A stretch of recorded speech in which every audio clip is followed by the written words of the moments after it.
Have you ever felt like you've lost it all? Like the life you so carefully built, the very identity you wore, has just crumbled to dust?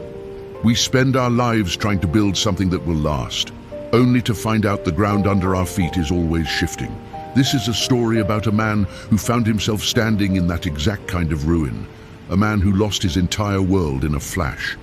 But what he discovered in the mountains, surrounded by the silence of ancient stone, might just change the way you look at your own struggles, because sometimes life has to crack us open, not to break us, but to show us the strength that's still breathing right there under the surface. This is the story of how a stonecutter learned that our biggest setbacks aren't the end of the road, they are the road. In a village cradled by granite peaks, there lived a man named Kaito. And Kaito wasn't just a stonecutter, he was an artist. His hands spoke a language that only marble and stone could truly understand.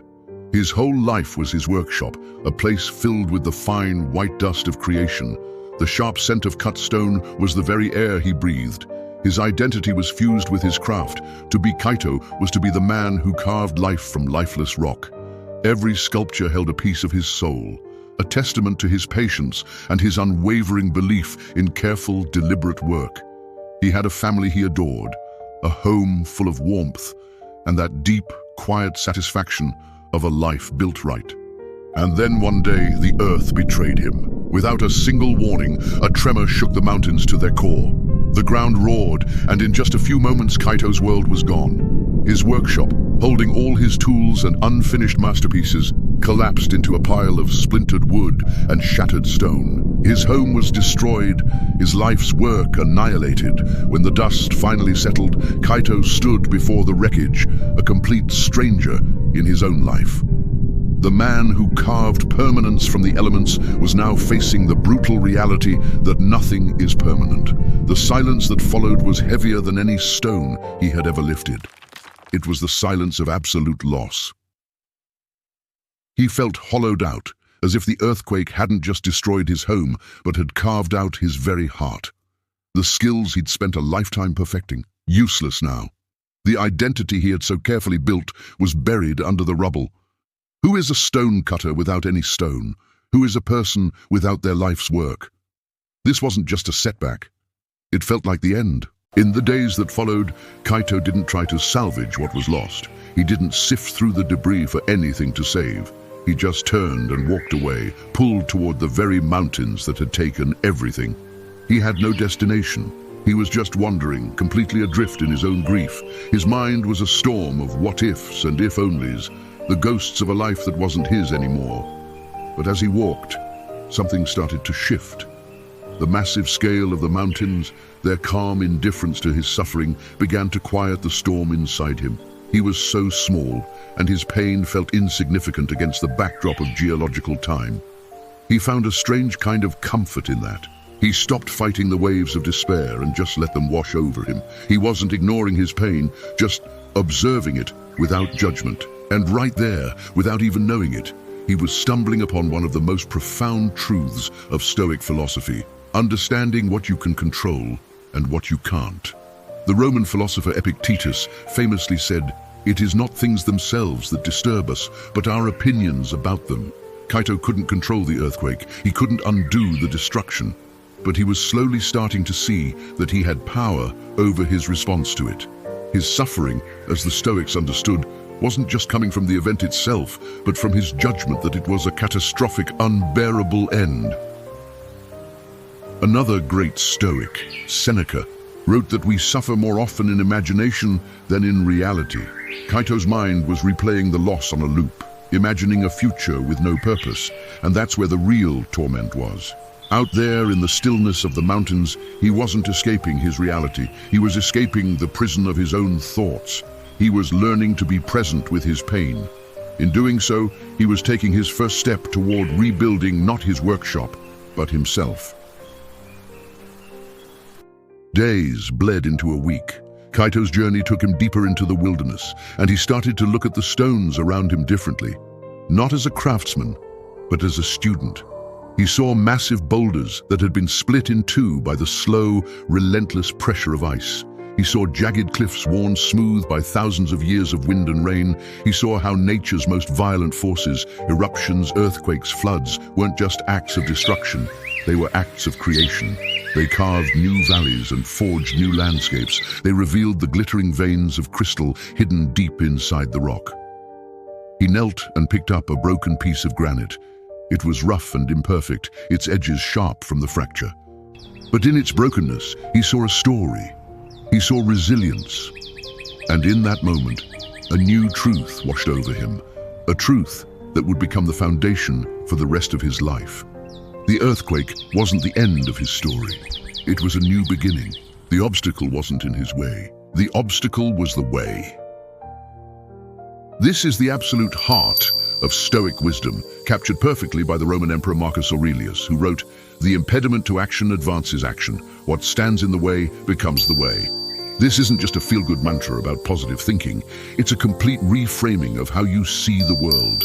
It suggests that every obstacle, every failure, every single loss contains the raw material for your growth. A fire, as Aurelius put it, makes flame and brightness out of everything that is thrown into it. Kaito realized his life had been like a polished, perfect sculpture. He'd protected it and admired it, but it had become fixed, static. The earthquake, in its awful power, shattered that sculpture. But in doing so, it gave him new material to work with, the raw, rugged, and much more interesting material of his own brokenness. He saw that real strength isn't about avoiding the cracks.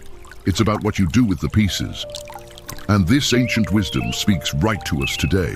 We all face our own earthquakes, a job loss, a painful breakup, a scary diagnosis, that feeling of burnout that leaves us feeling like a failure. Our first instinct is to see these things as interruptions to our life's plan. But what if they aren't interruptions? What if they're the plan itself? If this idea of turning obstacles into your path is hitting home for you, and you're looking for more wisdom to get through your own challenges, take a second to subscribe. We're building a community here dedicated to finding strength in the very places we feel most broken. With this new fire inside him, Kaito's journey changed. He wasn't wandering anymore. He was searching. He wasn't looking for perfect blocks of marble. He was looking for the stones that wore the scars of the earth. He found a piece of rock that had been sheared in half, its inner crystals exposed like a raw nerve. He took out the one small chisel he'd had in his pocket and he began to work. But his approach was completely different now. He didn't try to force his own will onto the stone or wrestle it into a shape he'd already imagined. Instead, he worked with its imperfections. He followed the existing fracture lines. He polished the rough, broken edges until they shone, highlighting the very damage that had been done. He wasn't just carving stone anymore. He was carving his own character. Each tap of the chisel was an act of acceptance. Each polished surface, a monument to resilience. This is what it means to put stoicism into practice. It isn't enough to just think differently. You have to act differently. As Seneca wrote, difficulties strengthen the mind, as labor does the body. Kaito was no longer just a stonecutter. He was becoming a philosopher in action. He was learning that true mastery isn't about avoiding friction, but about using it. After all, Seneca also said, "A gem cannot be polished without friction, nor a man perfected without trials." His old life was all about perfection. His new life was about meaning. When he finally returned to the village months later, he was carrying a new kind of sculpture. It wasn't beautiful in the way his old work was. It was raw, honest, and powerful. It told the story of a mountain, an earthquake, and a man. It showed everyone that the cracks don't have to be hidden. They can become the most beautiful part of the whole creation. The villagers didn't see a broken man. They saw a man made whole by his brokenness. Kaito's story is a powerful lesson in the art of living. He teaches us that we don't have to be defined by what we lose. We always have a choice. We can let ourselves be crushed by the weight of our misfortunes, or we can pick up the broken pieces and build something new, something stronger. The Stoics knew we can't control what happens to us, but we can always control how we respond. You have power over your mind, not outside events. Once you realize this, you will find your strength. Our deepest wounds and our most painful setbacks are not signs of weakness. They are invitations. They are invitations to turn inward, to discover the resources you never knew you had, and to carve a character of unbreakable strength. The obstacle is the way. The ruin is where the rebuilding begins. If you've ever fallen and wondered if you had the strength to get back up, know that this story is for you. Like this video if it helped you feel a little less alone on your journey, and subscribe for more stories that help us find strength in the stillness.